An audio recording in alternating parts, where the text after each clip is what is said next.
I'm good to go. So I'll get things started. Andy, this is Andy DeGruchy of well, I'm going to screw it up, but it's DeGruchy's LimeWorks.us. Do I have that right? Yeah, it goes by LimeWorks US, but because of the other LimeWorks, we put my name in front of it. And because I have a company for 35 years, DeGruchy Masonry Restoration in the Bucks County region of Pennsylvania, we wanted to retain our name in there somewhere because a lot of local people within an hour and a half ride of where we're located recognize our name for being in the industry. That's great. And that's Molly Visk in my upper left screen there from Ferguson and Shamamian, and she's in charge of making sure we don't go too far into the weeds and asking the appropriate questions that every architect was dying to ask. And that's Christy Williamson of Building Science Fight Club in the bottom right, our resident building scientist and all-around great question asker. So this is a podcast for the Institute of Classical Architecture and Art. And Andy, so you know, I record the whole thing. I email it to them. They do whatever they do with it, and I'm uninvolved with that. And then eventually they're going to publish it. They've started publishing some of these because this has only been going on really since lockdown. So they're starting to come out now. So hopefully this is out pretty soon, and you'll get to listen to it as you're, driving someplace or something like that. Great. I'm really happy you were available and willing to do this because, number one, I think I'm in love with mortar in general, and number two, lime mortar in particular. But it almost feels like trying to learn about like diet and cooking. Like it's really hard to know where to get your information or who's telling you the right thing or who's telling you the wrong thing. There's everything I'm reading just published by the, Portland Cement Concrete Institute, and, it's all baloney. And so as far as I know, you are pretty much the nation's expert in this exact topic. So I'm super happy you're here and going to talk about it with us. Well, thanks. I hope I can live up to that. I will tell you, I've had a really long day, and and boy, I'll tell you, earlier on, I'm top of my game, and I'm saying I knew this was coming up. I said, boy, I hope I'll stay sharp enough to answer all the questions. Don't worry. Good enough for your audience, but I'll do the best I can. They're all softballs. If you don't mind, what I'd like to start with, so you're in Eastern Pennsylvania there, sort of just north of Philadelphia, plus or minus, right? Yep. And I'm not crazy, right? That is of like most areas in the United States, but in particular, that area had a very long history of making lime mortars just because of the geography of the location. Am I getting that right? Yeah, definitely. Corson's of Plymouth Meeting, one of the oldest, matter of fact, the oldest lime producer in the United States from 1860 to 1997, closed their doors from producing lime then. But they were, for masons, Corson's Miracle Lime was a staple, good hydrated lime to add to your Portland cements to plasticize them. And very interestingly, to me, sort of providential here, is that I was born in Philadelphia, right at the edge of Limekiln Pike, where it's called Route 152, Limekiln Pike at Michener Avenue, right in that area. And where LimeWorks is located, which I didn't plan this, but that Limekiln Pike is so long that the tail end of it is right where my LimeWorks is, on Route 152, State Roads, the old Limekiln Pike. So, I mean, but the distance here, we're talking about, maybe 25 miles or so. That's how long that Limekiln Pike would be named in order to help the masons to know which direction they should go to get the good lime. There you go. Now, back in the day, when I say the day, I mean 1800s. Let's just say, for lack of a better date, were lime kilns kind of like breweries? In other words, every town had one, and people moved into an area, they started a town, they opened a brewery, and they started a lime kiln. Were there a boatload of lime kilns around, or? Sorry, just love Foster's question on that one. Like brewery, not church, not town square, parliament. Anyway, breweries and lime kilns. I would say, you know, my company has been restoring historic brick and stone buildings for 35 years. So we're very familiar with the old farmstead. The farmstead, you know, when you're going to settle a piece of ground, you're going to need to put in a root cellar, and you're going to have to get a spring house, and you're going to have a summer kitchen if you're smart, not want the house to burn down, keep the building a little separated from the main house. You know, privies, of course. It goes on and on with all your staple, you know, you need to have these to settle a piece of ground and be ready for life there. Well, having a lime kiln somewhere nearby was one of those very important things that was in the culture of man. I want to say, really, the use of lime goes back 6,000 years. Now, how long? Some of the history of that, you know, where lime kilns were located, I would say, well, anywhere where lime was available, and that, fortunately, is 8% of the Earth's crust. So because it is at the top of the mountain, at the bottom of the ocean, it's everywhere. You don't have to go too far to get lime. That's one good thing. You also don't have to go too far to get fuel to cook the lime, because you use wood for fuel. So they could pop up on a property, right on a property. Matter of fact, yeah, you can, I'm sure historians could clean up my story, but I would say a pivoting point in 1860, the B&O Railroad bringing materials up and down the East Coast. Prior to that, let's say 1860, a pivotal date, all buildings were built with materials that were acquired within 5 miles of that site.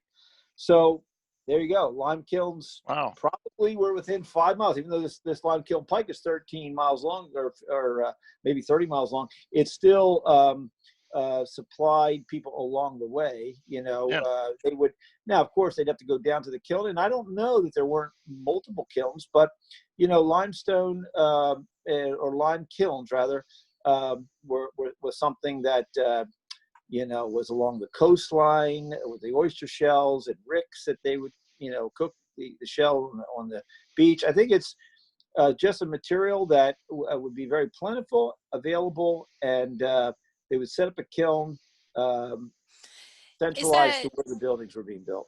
Is that the case today, or do you do business lots of places? How does that work now? Okay, well, how it works now in our country is there are producers of hydrated lime in our country, and they're all pretty big players, and they produce lime on a scale for hydrated lime now in order to help to create plasticity or flowability to a cement mortar.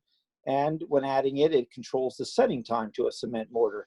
But the volume that is being produced for that purpose, for construction, is large. And then, of course, you know, you have water treatment facilities. There's a lot of other uses for lime. So there is, except for a novelty kiln, and they happen to around the country where somebody will be burning lime, you know, having a party, and, you know, do it the traditional way, wood for fuel and lots of cases of beer and, you know, that type of thing. That happens, but it's the issue, and the architects in your audience would probably like to know this, is that a side note, you know, LimeWorks, my company, supplied all the mortar to restore St. Patrick's Cathedral in Manhattan. Well, in doing that, if a guy named Bob was making lime in his backyard, or even had a fairly nice sized production, doubtful that anyone would rely on specifying that particular product, even though it could have been the actual original stones from the original area of where the building was built, and you can prove it and everything else. The reason is because if everything about the product cannot be disclosed in regarding the predictability of the outcome of what kind of strengths and breathability and durability and service life you're going to get out of that mortar. No architect or engineer in right mind is going to specify a material that they don't know is going to be uniform. And so that's an issue today, is that although it was a sort of a time-honored thing, it was a tradesman called a kilnsman, and he knew how to cook the stone, to cook it properly, to keep it reactive, to actually not overburn it, but keep it alive, as the word implies. Quicklime, maybe your listeners have heard of quicklime. And very interesting, along the way in these, well, I've been a mason 40 years, but 35 years owning the restoration business and 20 years owning LimeWorks. Every day I learned something new. And it was only probably like 5 or 6 years ago that a light went on, and someone said, "Oh, quicklime, that's very interesting, like alive." And I said, and I thought about there's a Nicene creed, a Christian creed, that says God will judge the quick and the dead. And so quick means alive. And in fact, that's a very key element to a good lime. You asked about a good lime, Foster, and a good lime is going to be an alive lime. So it starts out alive, it's reactive, it's actually can morph back into a limestone again if it's kept alive. But if it's overcooked and damaged, you could almost call it an inert dust. And you can add sand and water to it and say, hey, do the magic trick, turn yourself back into a limestone again, and give me a mortar that would be 200 or 300 years and be durable. And the lime, if it could speak, would say, sorry, you cooked the life out of me. Where's my kilnsman, the guy who knew how to cook the stone correctly? And I'm not crazy. Like type S hydrated lime is just such a thing, right? Like you cannot take type S lime and mix it with sand and water and make any variety of reasonably good mortar, correct? Oh, no, that's not true. Matter of fact, prior to, when you give me credit for knowing a lot about lime, I have to always give credit to where I learned many of my things. And some of them, the interest in material science came from Norman Weiss of Columbia, who, in 1986, I attended a program called Restore, all capital letters. It was an intensive workshop in Williamsburg, Virginia. And as a Mason, he opened my eyes up to material science. Okay, this is the study of what is the chemistry of these materials. I never thought about the chemistry beforehand. But then it was fast forward maybe 15 years into the future. I ended up at the Scottish Lime Centre in Fife, Scotland. Great resource. If you really want to know, go to scotlime.org. There you'll find a lot of great information about lime. But there, I learned more and more about what made a lime better than another, and how many limes are there, and it pretty much can boil it down to the simplicity that it should be. But the type S hydrated, why you can use it? Sure, you can. You can use type S. That's a special hydrate. It's been basically a steam or blown through it twice, and the normal hydrate has been pressurized once. The issue with hydrated, there's nothing wrong with hydrated lime. Matter of fact, even when you cook a limestone, which is calcium carbonate, that's what lime is, and then you in the kiln dissociate the bound carbon dioxide in the stone, and you then have a product called calcium oxide. When you, in fact, slake it and add water to it, you're hydrating it. So that's hydrated lime right there. You could say it's hydrated. However, the processes of which the one I just spoke of is one that has a very violent exothermic reaction. It's very dangerous to do. It was done for thousands of years, but hey, there was no OSHA back then, I guess, right? So today, however, it's a more controlled condition where they can pressurize and put enough moisture in the pressurized air in order to hydrate it, okay? So wait, that dangerous kind of lime, that's the kind that they use, like the serial killers use to dissolve bodies? Watching too much Dexter, it sounds like, right? Yeah. No, hey, it's quarantine. A lot of Netflix going on in the Williamson household. Okay. So anyway, no, But it's that thousands. corrosive. I was actually serious though. It's that corrosive. Like it. Oh yeah, it'll. I mean, I'm digest not bodies. It'll asking for a digest friend. bodies. Yeah, I'm saying yeah. it's I very. mean, it was a form of torture at one time. Sure, you It's know, extremely dangerous it's to do extremely. this. Then. Yeah, well, Yeah. it is if you're taking quicklime, and because you've pushed off all the bound carbon dioxide, as soon as you reintroduce carbon dioxide, so it's not the water that gets it going. The water is the delivery vehicle that delivers carbon dioxide into the stone again, and it is so thirsty to receive back what has been pushed off of it that it creates a terrible release of heat. And within 5 minutes, it'll be 212 degrees. It'll be boiling. So Wow. very dangerous. But the danger part comes when if you don't control how you slake it, then pieces of the lime, the quicklime chunks and pellets or rocks, will begin to pop and shoot across the field. So that's where you can take an eye out and so to control that, there's in our lime circles, there's a lot of buzzwords, a lot of I call it smoke and mirrors. It's just a lot of folks that will say, well, hey, come follow me. We're going with hot lime mixes. We're gonna take quicklime, and we are going to add sand on top of that lime, and that'll control, when we add the water, it'll control the violent exothermic reaction to happen under the sand. And then, because we're doing it the traditional way that was done for thousands of years, we are going to have a superior lime putty that we can then apply whilst hot, which means whilst hot means hot lime mixes is it actually is not only gets to that high temperature in the mortar, but it was used even in winter months whilst hot, right fresh.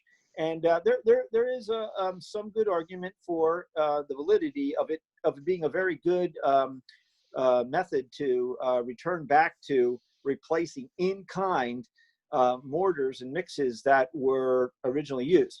The only issue is education, and not only education amongst not only the architects say if you were to specify something, but then it has to go into the hands of somebody who knows how to handle it and what to do and how to allow the lime to cure properly and be cared for.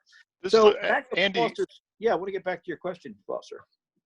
It's okay. We can go on to the next about one. the type S. You said, can it be used? Oh yeah. And it can be used. The issue is that, and being a purist, trying to be a purist, let's put it this way, in my early days, I wanted to nixay on the cement because there was enough evidence that a little bit of Portland cement that was intended with well-meaning intents in order to help a lime get a higher kind of strength and give it some durability. There's enough evidence in the material science world to suggest that weaker type O and softer mortars can actually let sulfates get in, attack the Portland, which we know salts do, and actually accelerate the decay of a cementitious laden mix. So I said, you know what? This is prior to the Scottish Lime Center. I'm going to kick some hydrated lime and sand and water, and I'm going to make some mortars and be a purist. And so I did some installations, and in a year, it was all falling out from the freeze-thaw cycles in the Northeast here area, Mid-Atlantic. It was falling out, and I really didn't know why. And now I think I have a better handle on why. But it is true, though, that if you have hydrated lime, and especially if you can shelter it, so you have interior plaster work. Type N is great for interior plaster work. Type S, because of its impurities, actually gives a little more strength. Type N is usually high calcium lime, and because that's 98% pure calcium carbonate, almost like a Tums, you could eat the darn stuff. It's like chalk. It doesn't have a great strength, but the Type S, because of its impurities, the magnesium in it, actually will give it a little more durability. and so it can make a tougher mortar if you're doing interior pointing. You know, you can use a type S or a type N plastering inside. The issue becomes when limes are exposed to the elements. The question is if you could liquefy chalk and spread it all over your wall, would that hold up, or would there be something you could do to it to make it be more resilient, more durable? And that's part of the key of what's a good lime. So, Christy and I have a interesting friend who spends a lot of time in China, and he does a lot of masonry work in Chicago. And he's got this funny little expression, and he says, "Yep, we live in a type N world," and he's referring to the mortar type N, not the lime type N. Right. So, how the heck did that happen? In other words, 100 years ago, or maybe 110, there were still these guys cooking lime and, you know, experts on job sites, and everybody knew how to make it and use it and successful. And there's 1,000,001 buildings that are 10 and 20 stories tall that have it, and they do fine.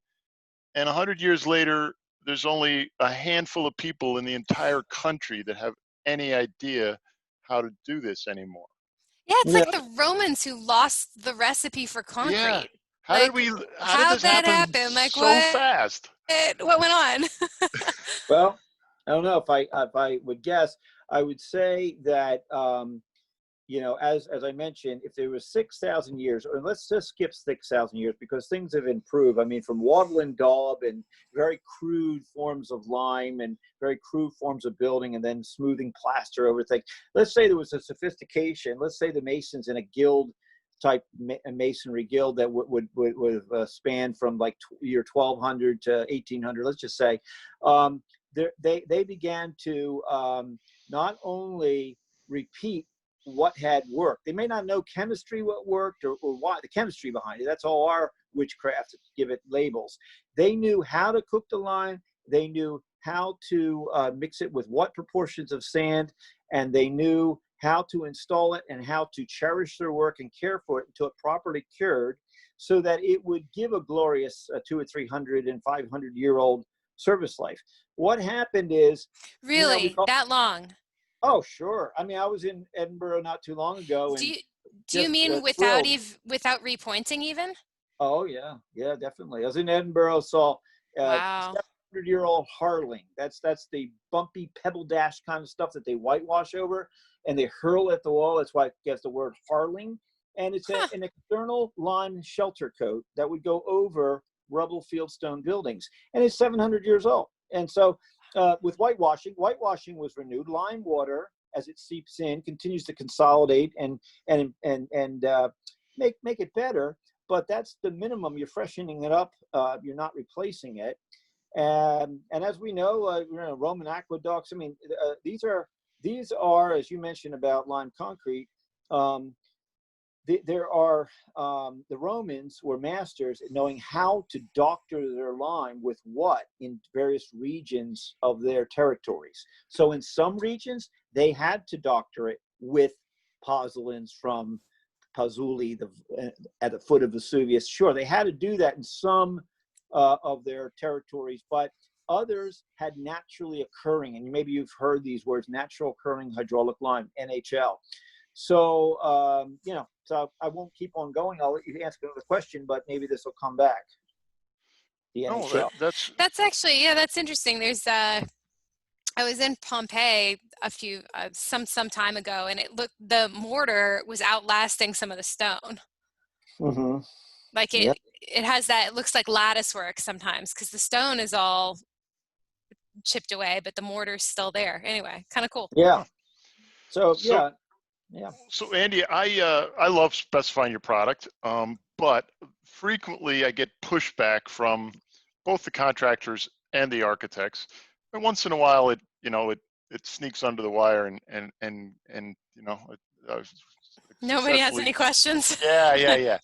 But the one thing I will say is, for masons who haven't used it before, there's a little bit of a learning curve in that it it feels a little different when you're working with it, but also it seems to stay a little softer for a period of time.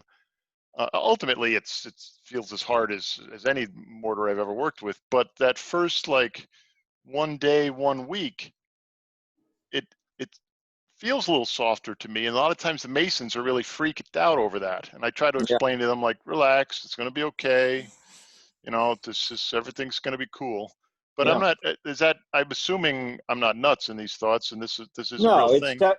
Well, see, the issue you first asked about how did we get to type N? How did we get to type S mortar? That is not type N and S slime, and these measurable distinctions are all to do with cement technology. Okay, you know, really.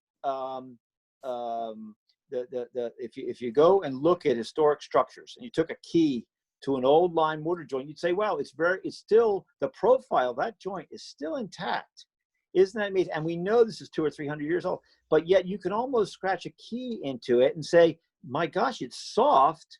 How is it that something lasted so long and yet it's so soft? And so the issue is at heart, I believe, that modern masons and engineers often want to engineer things that stronger is better. And the truth is the ancient structures, if they could speak, and would say, you know, the material that I'm built with is malleable, soft, breathable. And look, because I have a symbiotic relationship with nature and I let water drink in and I re-release it to the atmosphere and no one's in a fight, we're here for millennium. So because of the millennium, that we're here to prove quietly as a testimony that that is better than you make something brittle and strong and high PSI and move from type N to type M to latex modifying it. Now we're finally going to fight water and win. The answer is water always wins in the end and you're going to lose. So the more you can go to a softer mortar, but not so soft, because it's true, if you just use chalk, you know, if you use something very weak, then that also will go the other direction and won't hold up. So there's a learning curve, and you know, masons need to be made aware of it. Architects, engineers, they all need to be made aware of it. I think that word picture I just suggested kind of throws a little light on it, and there's some merit to what I'm saying, that these buildings are still standing, and yet they do not have strengths that are super hard. And yet, you know, they're still there. Arguably, the characteristic of your lime mortar that I like more than any other for my purposes are its stickiness. It sticks to the bricks and the stones really well. And then once it's stuck, it's got enough flexibility not to crack at that joint. Mm-hmm. So for me, these lime mortars create a masonry exterior wall that has fewer cracks in it, which is just better. Yeah. Andrew, you mentioned that earlier you used a word that I thought was very interesting in the context, which was that lime makes the mortar more plastic. Was I mishearing that? No, Or you called plasticity. it a That's plasticizer, a natural plasticizer? it is a technical term, that plasticity and flowability. If anyone, a mason would know that if you took Portland cement and sand and tried to lay bricks, it would fall dead off the trowel. It would just fall down. But as soon as you add equal parts, like a type N mortar is a 1-1-6, 1 part Portland, 1 part type S hydrate lime, and 6 parts sand, all of a sudden you can spread across like 6 or 8 bricks in one trowel full, and then furrow the mortar in the center and lay all those bricks. It makes the mortar flow, and that's what plasticity is. So I'm used to associating plasticity with polymer modified stuff. Right. And you're sort of laughing. I can tell. No, What's or not laughing, but smiling about it. Is that do you ever, is there a context in which you advise adding plasticizers to mortars? And if yes, under what context? And if no, why not? well, you know, the thing about the trade, and it's almost like homeopathic medicine. You know, there's things that drug companies produce, but if you go back to what they are, they're from plant-based and so on. Grandma knew how to do it. Grandma knew how to do it. And then, you know, Pfizer decided to make billions of dollars doing it, right? So, you know, in the same way, you go back to those guilds and, you know, they knew by trial and error and by continuing to repeat to their sons and their sons' sons techniques and things, how to add plasticizers and air entrainers. So, like for instance, you know, you hear the idea of bull's blood or pig blood added. Well, Oh, that's blood, right. Yeah, cow's blood too. Yeah. it has an air entrainment factor to it, right? There's Huh. an air entrainer. Now we My have a dad with Waddle and Daub. My dad told me that, but I thought he was making it up. He makes a lot of yeah. stuff up. Oh, really? Not he wasn't making it up, huh? No, I mean, again, I don't know that everybody was urinating in their mortar or, well, no, actually, I think people, matter of fact, that was more common urinating than it was the blood. I think. The urine, you know, we know that from textiles that alum helps to set color in fabrics. Well, the same deal. The urine, especially poor people's urine, they found out, well, they would collect it in villages to add it to, you know, to like color washes and, you know, it helped to set color. So all these things that are today made by W.R. Grace or some large, you know, company or whatever, you know, it was, there's the natural things that were used for plasticizers or, you know, egg whites and all kinds of things that Masons used traditionally. Oh yeah. Can I tell my egg white story? I love my egg white story. All right. So I went to visit the country of Chile with my wife a number of years ago, and we took a tour of the oldest winery outside of Santiago, Chile. It was called Cozinho Macul.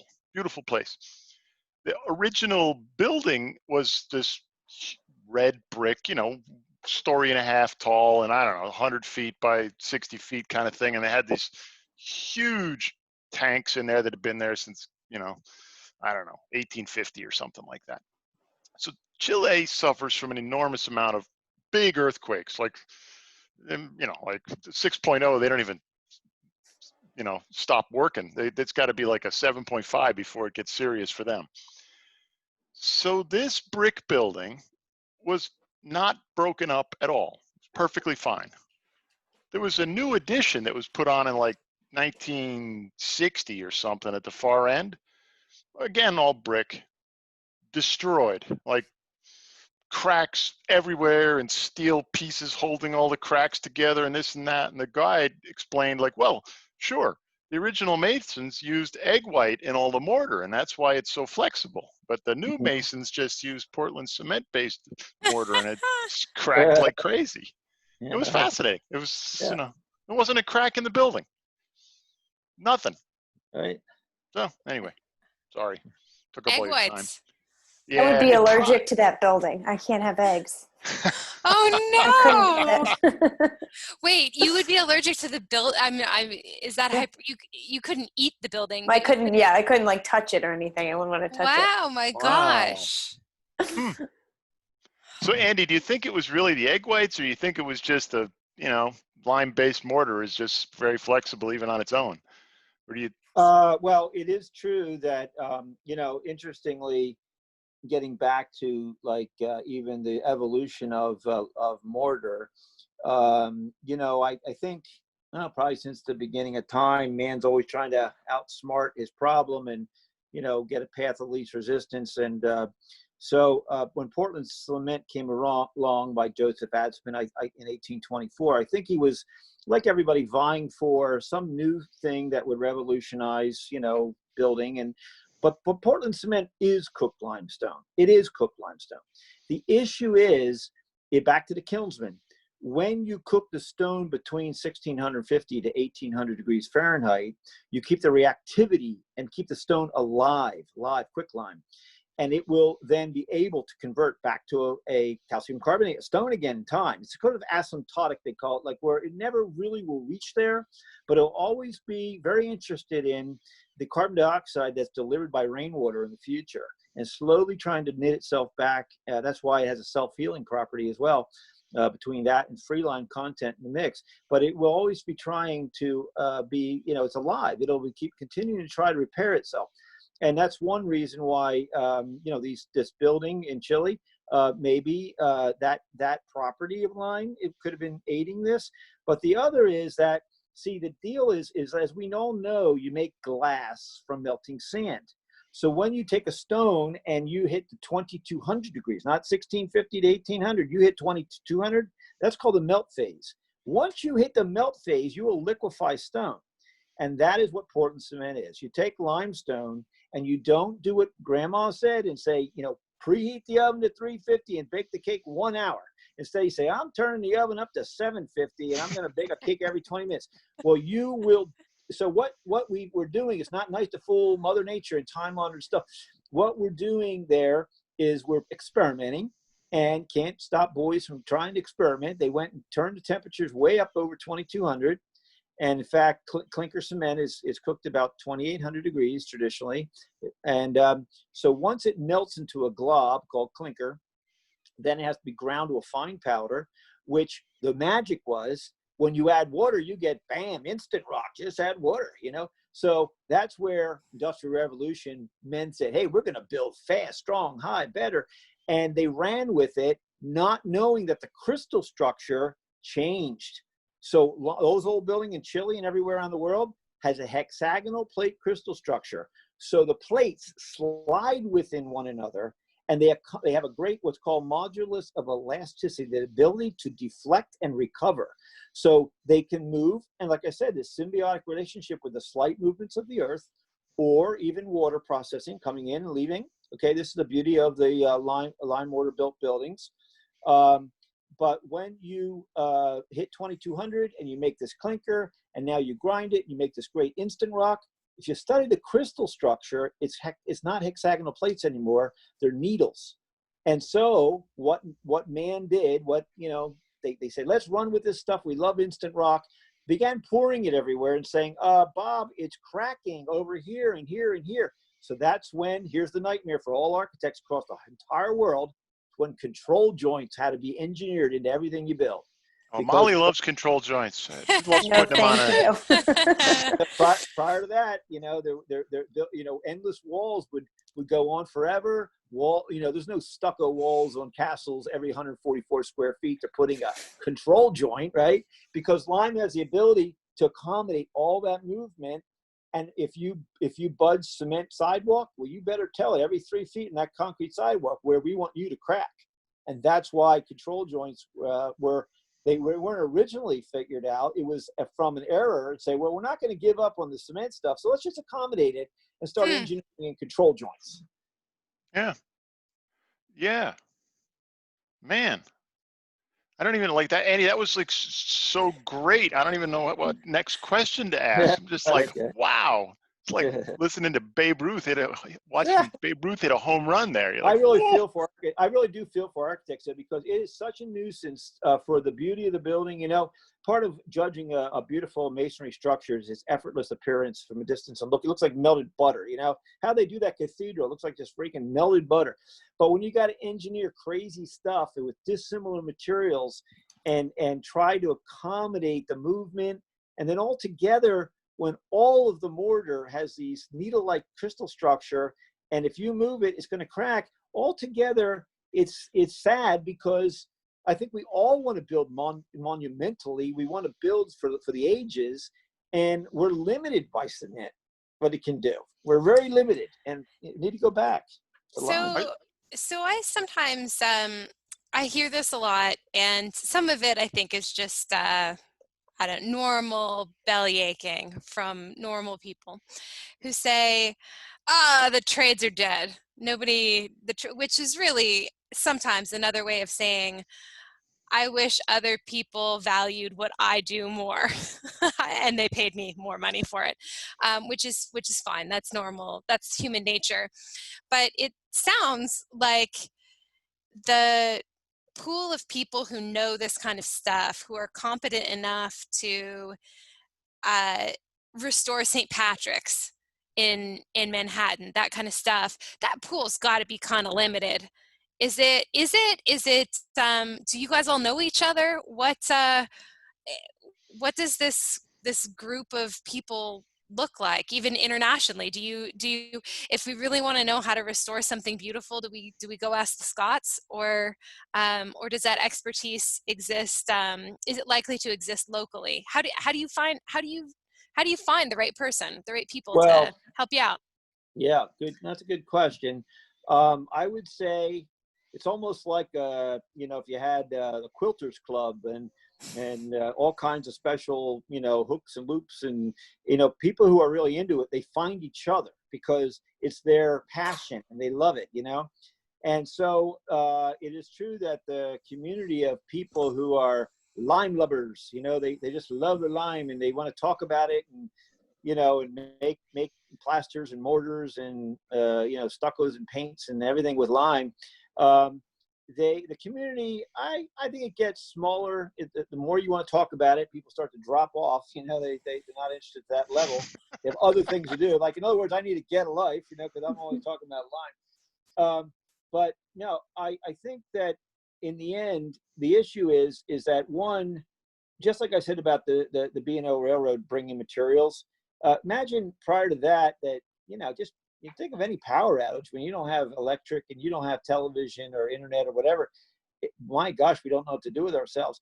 Back in the day, there was cathedrals where you never got off that job. Your father was on that job the entire life. And so you ate dirt and you liked it, because that's all you knew. You ate dirt, you liked it. And so the issue today is kids have more options. And then secondly, it tends to be like, I lived at one of the oldest trade schools in the country to learn my trade. The Williamson College of the Trades was called Williamson Free School of Mechanical Trades when I went there. But that school. Is that your diploma behind you? Can we see it? Yeah, look at that. There we go. You know what? Let me unplug my phone. I plugged my phone so the battery wouldn't die. But yeah, that's my fancy. This is like one of those things from Wizard of Oz. The one thing you don't have in the world is this diploma. You made bricks. It's really the 1800s. Podcast listeners can't picture it, but it does look like the diploma in the Wizard of Oz. Yeah. Like you're missing.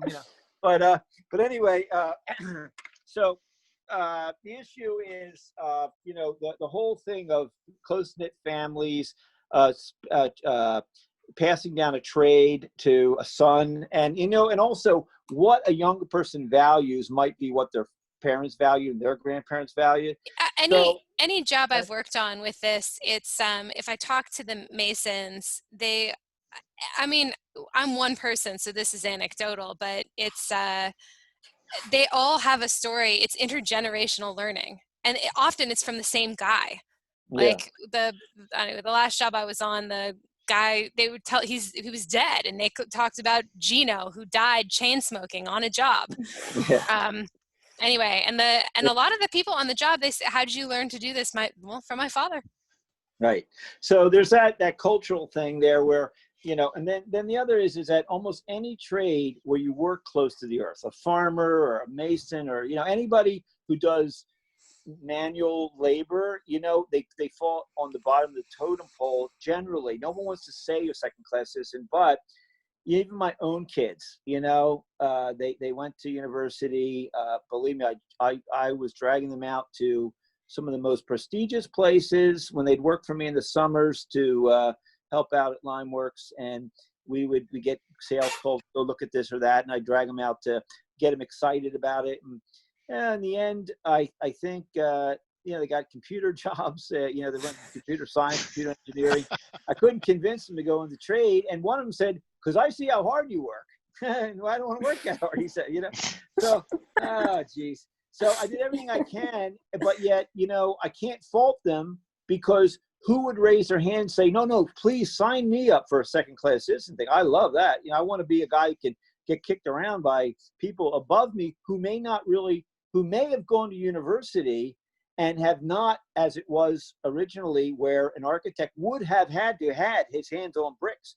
And same with people who specify what to do in the field, have had experience themselves. So there's a tension there, and us versus them thing. It's a lot of trouble. And so I see why it's not attractive. I understand that. I hope that changes for people, because I think that there's a lot of people who go to college now who are very unhappy afterwards, where they enter professions that don't suit them very well, and that there's a lot of joy that can come from having non-desk jobs that but you're right, that people don't consider, because there's a bit of a blue collar white collar divide that people don't, they don't want to think about that. But once the truth is, the key part, I think, to ever getting anyone be a lifer in a trade is they have to catch the fire from a mentor. They have to have somebody they respect that puts their arm around them and takes them and tries. And it's not, like I said, I did it with my kids, but everyone has their own life and wants to do what they want to do. And sometimes, of course, there goes that other psychological, whatever dad says, like, I think you need to do this, son. They're going to say, I think I need to do exactly the opposite of that one. So, I mean, there's a lot of dynamics going on there. Who taught you? Who taught me? So what happened was I didn't have a lick of money to go to college. And I thought, well, I can get student loans like everybody does, and then go undecided and choose a major as I go. But then I put my worries aside, and I said, no, wait, just ask yourself a question. What do you want to wake up doing one day? What is that? They answer that first. And so I'm a guitarist, and I used to play a lot of Dan Fogelberg, and he sang a song, Leader of the Band, and his father was a cabinet maker's son. And I thought, oh, that's romantic, a cabinet maker's son. What is that? So I decided, because I was not coming from a family of tradespeople. I knew nothing about the trade. And I just decided that I think I want to pursue crafts, a trade, because I liked how that sounded, a cabinet maker, something like that. So in high school, they had a career study, and you could take half the day as a senior and go spend it, in various careers you choose and try them. And I tried cabinet making, and I didn't try masonry. But what happened was the school that I went to, it's a very unique school. I went there on a 3-year fully paid scholarship, as does every single person who gets accepted there. It's called the Free School of Mechanical Trades. So I was accepted there, and they might take 600 applicants and pick 90 kids they accept to go. So I put on my form carpentry. And then second choice, I checked masonry. They give you a third choice. I didn't check anything. So here, when I got accepted for masonry. I thought, I'm not going. I don't even know what that is. And my guidance counselor in high school said, you know what? This is a free school, and you get hundreds of people trying to get in here. You got in there. You ought to just go try, because you could leave if you don't like it. Think how good at carpentry you could have been, though. I mean. And I went, and I actually ended up loving it. And the thing I didn't show you, which I'll show you now, because I am proud of this. It's like the only award I won early on, maybe some preservation awards since. But I ended up getting the key to the school. You see this award here, the Williamson Key? Yes. So in the end, they only issue that if there's a majority of faculty that feels they have a student that exemplifies what was the intent of the founder in producing a tradesperson. So I was very proud, because I fell in love with the masonry trade. And it was really because of having some space and some time and a mentor, and realizing that, it's not carpentry, but you can do tile mosaics, and you can build fireplaces, and you can do, all kind of brickwork and stonework. And it is an art form. And so I think you have to appeal in every way. You ever think we're going to get anybody in these trades to their mind, and they have to see themselves as an artist, and not just a laborer that is going to get kicked around, but somebody who has a valuable trade skill in their hands that's desired by others, and people are willing to pay for that. And I don't think that's communicated. So people don't realize that, kids don't realize that exists. So they only see the guys jackhammering concrete, or jackhammering out some roads or something, and they don't see how to aspire to become that is being anything, worthwhile. We had in college, they took us in architecture school to masonry day. So we were in small groups, and you designed something out of brick that you wanted to build, and you were partnered with a mason, and all day you learned how to lay the brick, and you tried to do it. And the mason helped you a lot at the beginning, helped you mix the mortar and, explain it. And then they said, okay, now let's see if you can build this. Basically, it was a box. We were building like a chimney. It was the hardest thing I've ever done. No one could do it. And we left with such an appreciation, for the skill that these they're just learning the craft themselves. But I wish, if they had done something like that in high school, not when I was already, when people are already chosen a career in college, because you're right, when you see the skill involved. In some groups that the Masons helped out, they built arches in a day and things that, you didn't think you could do. But it was a really good experience. And to this day, when I'm on a job site, I always love watching what the Masons do. And it's because I had that exposure and can appreciate it's not easy. It was a disaster. The truth is, too, is the whole system of education, K through 12, it's about remembering what you read and then being able to put it down on a piece of paper. Kids that end up being dyslexics or ADD, I'll tell you what, some of the best Masons, and probably I'm one of them this way, is ADD. We can't concentrate on much, but you give, and it's good for boys too, you give them a bunch of rocks and breaking rocks in the hot sun, something to get their energy out and to then be creative with. What I'm getting at is that, the system K through 12 produces someone maybe suited to go to university. However, it leaves out the young person that might feel a little demoralized because they're dyslexic or they're not quite getting, they don't learn the same. They're a visual learner. They don't really learn, the way the system wants them to learn. And then, they're told, Johnny, you're not doing well at school. Maybe you should try VOTEC. In other words, that's where the flunkies go. Why don't you try VOTEC? So it has this kind of like stigma that's negative. So the truth is, and I see it this way because I've been running a masonry company 35 years, and I see the Van Gogh in people. I get people that work for me, and I will soon recognize if they have natural skill or not, and then I'll try to apply them in the area of which I think they'll excel. And some of them excelled great, so great they said thanks, and then they left and started their own business. So it's tough that way. That's good though. I mean, that's good. I don't. In hindsight, I don't mind because hey, you can only. Well, it means you're a good teacher. Thanks. Hey Andy, what's more difficult, restoration or like new construction with lime-based materials? Well, as far as new construction, I don't think architects are even considering this, but I've had this in my crawl for so long that, all your curtain wall construction, everybody's trying, there's always 10 new products to try to, like a rain screen wall, and then you got some kind of backup with some kind of drain mat or this and that and all these vapor barrier, when you look at massive brick and stone buildings, they're very simple. And they worked, And the thing that's in my crawl is that I've never seen a weep holes letting out condensate.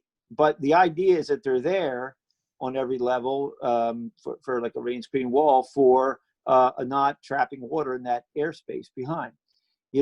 Lime mortar breathes and it's structural. The limes we sell will reach type N strength with no cement in them. So if they're structural and you can build with them, now, if every single joint acts as a portal to allow imperceptible vapors to escape, you don't really need weep holes to begin with, but you put them in there because they're in the spec. But the whole wall will naturally, release any vapor. Yeah. Sure. So I think that as far as the mortars we have, there's no different. You can lay bricks. Matter of fact, a lot of masons say, "I love your stuff," because where cement forces you, it dictates to you, guess what? You added water, we are starting to set. You got 2-hour initial set time. You better start hurrying, get your rear and gear and start laying bricks or whatever it is. Lime is forgiving and gives you all day to do the work. And it's soft and capable of being manipulated for the entire day, where cement after 2 hours, if you didn't, you got to discard what's not used. Same with concrete. You have to finish it. It forces you to move at a certain pace. Where you do lime plaster work, you do things. It's more artsy. It's more natural. It's not pushing you, by its speed of set.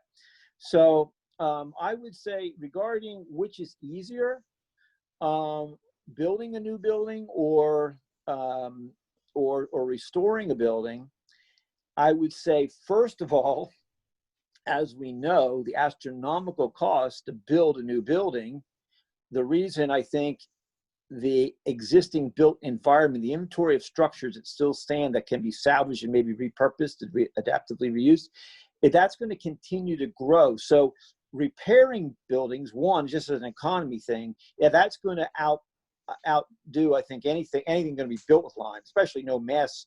Well, we actually are supplying a nunnery that is doing it all in the medieval, timbers set into pockets, not a freestanding timber frame structure that has stone infill.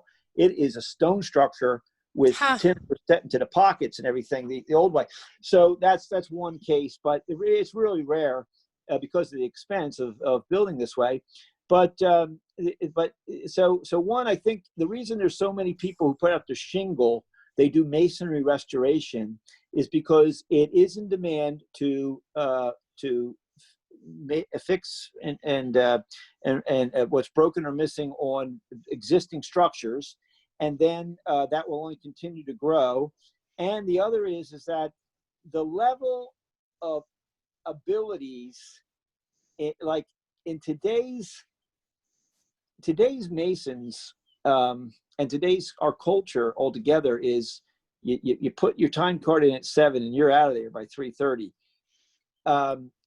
There's a Scottish term that they use called cherishing your work.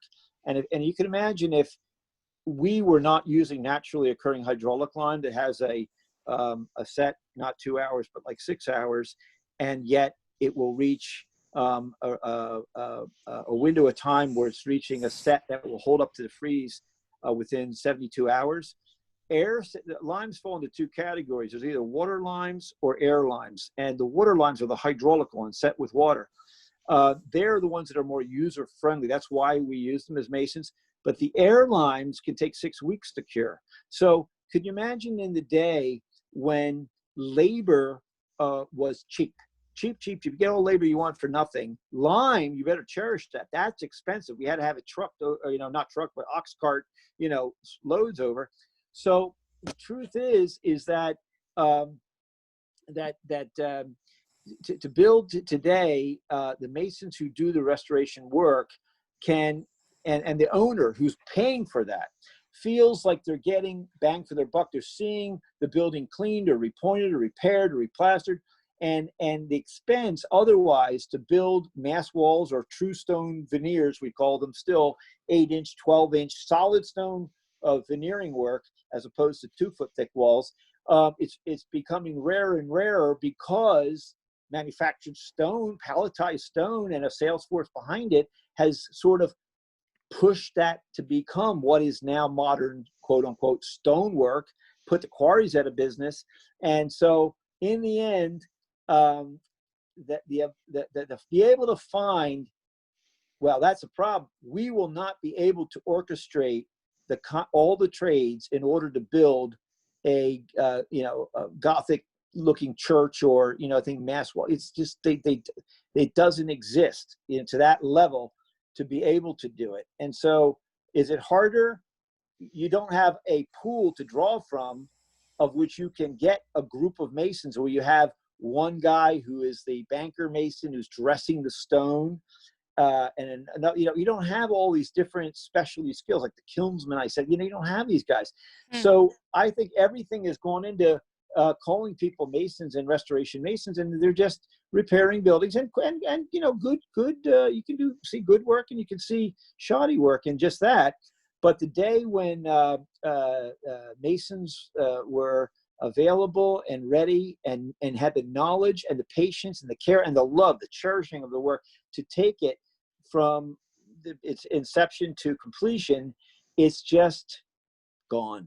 You're not going to see it. That's why I'm so offended when I see a historic structure demolished, it's stone structure, because I realize, do you know how long it took to shape those cornerstones? Do you know how long, it took to acquire all that stone? And then the mortar and the mass of the whole thing cannot be replaced. So it's a cultural resource that once they go away, they're never coming back. Andy, has anybody called you yet for to do a little work at Notre Dame over in Paris? No, but the company I'm involved with does have the compagnon over there. See, I import a lime from France.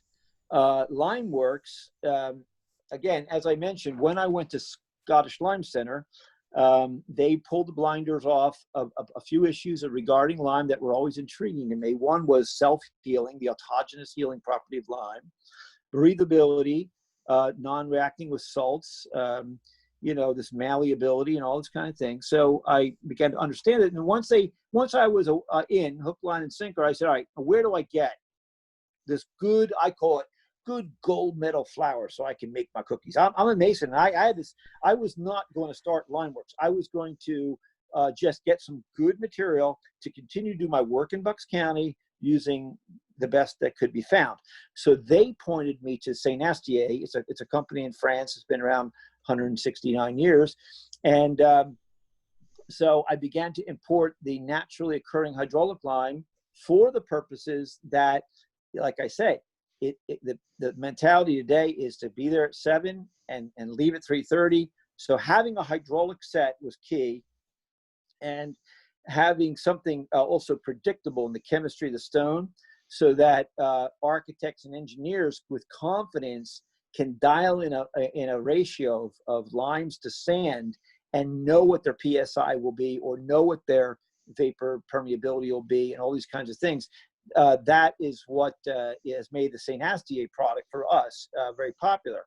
Now I lost my train of thought. What was the question you asked? Now you lost. Molly, what was my question? Notre Dame. If you were going to go Notre to Dame. Oh yeah. So anyway, the Saint Astier company is very interesting. It's almost like an anthill gets crushed on the sidewalk around here, and all of a sudden these ants come out and they're like little bees. They're little ants. They start building the thing right back. Where do these people come from? Well, the compagnon. Oh my God! How can I say it? Like in the United States, we've heard of cooking guilds. We know that this famous chef, he's from the guild that goes back to 1350. And that kind of thing. Well, the compagnon is trade guilds of masons and timber framers, and they have kept the trade alive and thriving. And whenever there is the need for repair or recreation, a new wing added to a castle or something like that, there's groups that know how to do it the traditional way, stone axes, all this crazy old time stuff that is no one would ever think that anyone would use anymore. But yet we see a picture, a snapshot of that, because we saw, hey, what happened when the Statue of Liberty's copper had to get redone? We called the French to, and they came back out, they gave us the gift. Right now, go fix the gift. We don't have no clue. Well, maybe we say we do, but they have guilds that are keeping that trade skill alive. And so at Saint Astier, they have trainers that are from the compagnon that train there. And I'm very proud to say, at my LimeWorks, we started a craftwork training center, and we run classes. And it probably would only be about another year. The COVID thing really knocked us out, but we've talked with Saint Astier, and they want to have a little school of excellence, maybe 2-3 times a year, have compagnons come and actually train here in Pennsylvania, because I'm asking them to, Yeah. So cool. yeah. Well, we could use it. That's for sure. Yeah. That's very cool. One of the other reasons I like specifying your product is I have this belief, and I think it's true, that mortar is less likely to experience efflorescence than a typical Portland cement-based mortar. Yeah. Is that a topic? And my belief is that it's because the chemistry is different, and therefore the number of loose salts is different, and it's also because the water doesn't go flowing through cracks like it does with Portland cement based mortar. You know, it's still porous, but water has to very slowly go through the pores, whereas Portland cement, it can rip through a crack. Could you speak to that a little bit? First, if I'm wrong, just, you know, give me the bullet in the head, not the stomach. Just tell me I screwed it up. No, But, no, it's an issue. You know, again, we've been accommodating Portland cement. We're putting control joints in it, and then, as everyone knows, in the Northeast, you're not supposed to put rock salt to melt ice on your sidewalks because the salt attacks the concrete, and what's attacking is what it is. It's attacking the tricalcium aluminates that are not present in lime. So in other words, we have this beautiful material, 8% of the Earth's crust. It is everywhere you can imagine. It's available to everyone. The wood, the fuel is available to everyone. And when you cook it at the time-honored temperatures, you get all these properties that are very conducive to a long-lasting mortar that will be right for cushioning the units and keeping things moving with the earth and water and everything. It's just very wonderful thing. But when we began to cook it at 2200 and melt it, a byproduct is formed in the kiln called tricalcium aluminates. And that is what reacts negatively with salts. That's why the type O mortar, which type O mortar is only a good theory, but those who really know that even though if the Park Service has a brief that says, oh, use little cement can't hurt, the truth is the weaker mix that has a little cement, every single wall, every single old stone wall has sulfates in it. It's formed by weak carbonic acid from rainwater. So these sulfates are in the wall.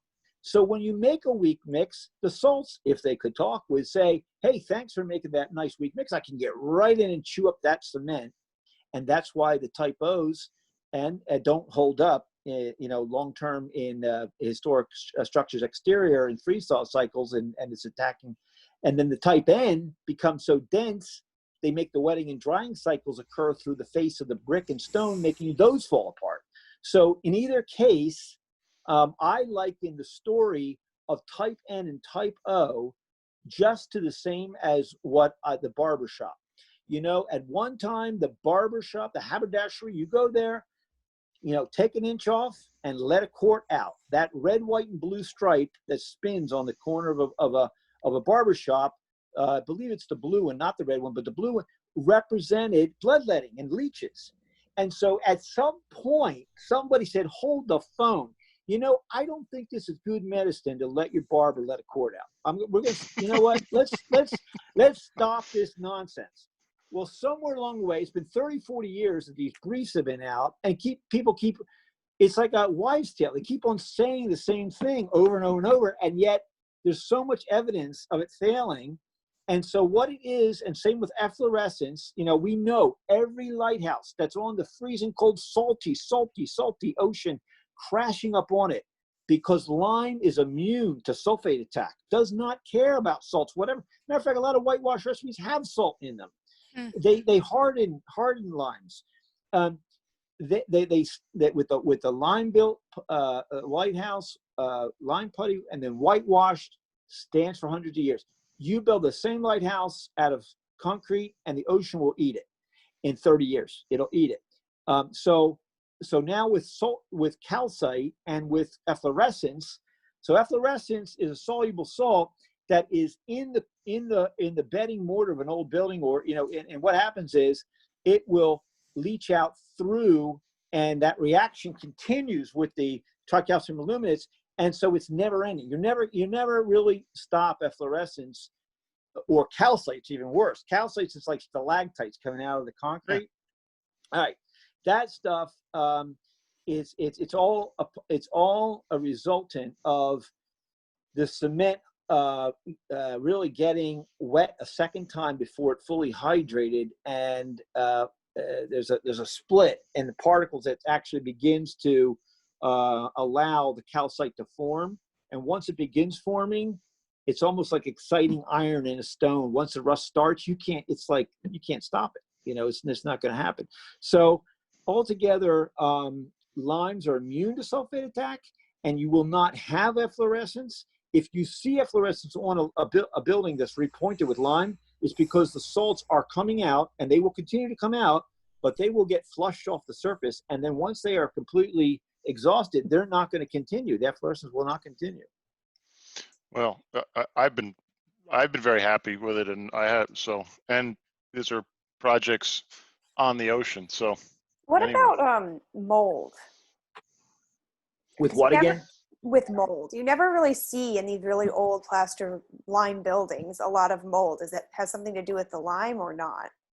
Yeah, definitely. It's the lime is like a 12.5 pH. Okay, very alkaline. And it's funny you're saying that because literally my wife and I are cleaning our fish tank, and when we pulled out all the little ornamentations I had some real clamshells and things. And she said, "Look, all these other ones have an algae on them. Everything's covered with algae, but all the limestone, the coral, and the things I had in the tank, they're still white." And yeah. So, and why do we think we have? You know, you go to Bermuda and you see, oh my gosh, yeah, any of the islands, Barbados, no, okay. It's surrounded by lime, and so as we know about water filtration, and we know, lime's used for water purification. The lime controls the relationship between biological growth and contains it, because biological organisms do not like that high alkalinity. And it's why even you'll go and see orchards where they'll paint the tree trunks up a couple feet at the stop the vermin bugs and all. They'll start walking up and say, "I don't think so," and they'll turn around and go the other way. It's because they do not like the alkalinity. Is that what that is? Yeah. I had no idea. I thought it was Me just neither. like decoration. Huh. That's in an orchard. Now in decoration, they used to also whitewash trees that lined a road, so that reflection of headlights, they would mark. That's one reason. But but also it's a natural microbial property. It has natural microbial properties. Yeah. Yeah. Interesting. Well, we're 9:15.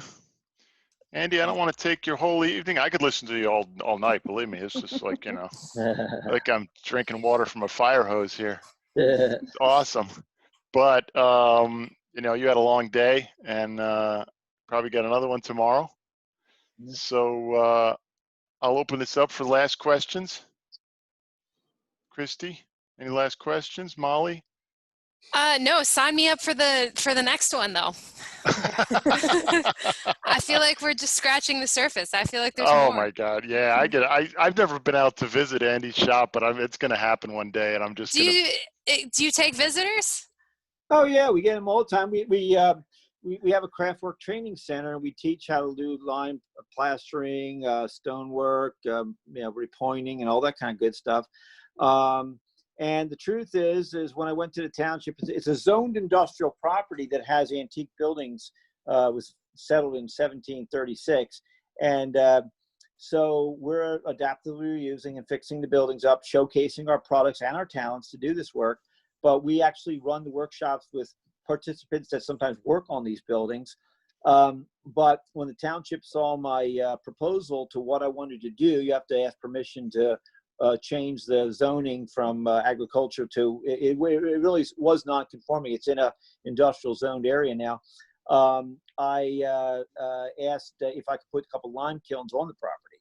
So at some point, if I can, we got to keep our day job and making money in order to do all these fun things, But I intend to, for demonstration purposes, cook limestone. I got a good 30, 40 tons there for me right whenever I get the kiln done.